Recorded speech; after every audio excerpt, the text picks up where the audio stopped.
The Adventures of Huckleberry Finn, written by Mark Twain and published in 1884, is a novel set in the antebellum South that follows the adventures of its protagonist, Huckleberry Huck Finn. The story is narrated by Huck himself and is told in the first person. The novel is divided into 40 chapters and an epilogue, and it explores themes of race, class, and identity in the context of the United States during the 19th century. Huck Finn is a young boy who lives in St. Petersburg, Missouri, with his alcoholic father, Pap Finn. Huck's best friend is Tom Sawyer, with whom he has many adventures. The novel begins with Huck explaining that he has been living with his Aunt Polly and Uncle Silas since his father was sent to prison for being drunk and disorderly. Huck's father escapes from prison and returns to Huck's life, demanding that Huck steal money from his guardian so they can run away together. Huck decides to escape from his father instead and decides to raft down the Mississippi River. Along the way, Huck encounters Jim, a runaway slave who is also trying to escape. Huck and Jim form an unlikely friendship as they navigate the river together. They encounter various obstacles and dangers, including a violent storm, a fever that strikes Jim, and a confrontation with a group of slave hunters.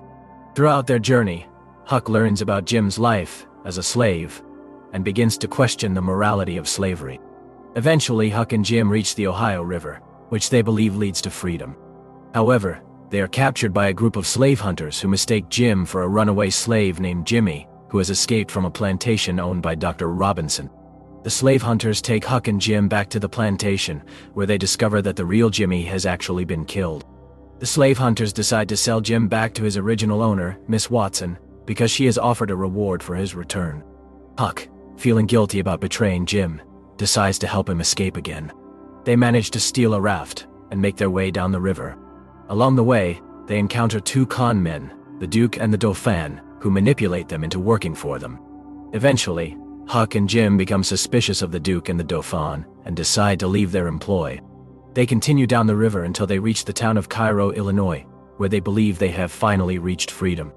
However, Huck learns that the Ohio River Valley has been flooded, making it impossible for them to continue their journey north. They decide to hide out in a cave near the town of Cairo while they wait for the water to recede. During this time, Huck reflects on his experiences and begins to question the values he has learned from society, particularly those related to race and slavery. The novel ends with Huck deciding to light out for the territory, the West, where he hopes to find freedom and a better life. He plans to return to St. Petersburg someday and take care of his friend Tom Sawyer, but he knows that he cannot go back to living the way he did before. The Adventures of Huckleberry Finn is considered a classic of American literature and continues to be widely read and studied today.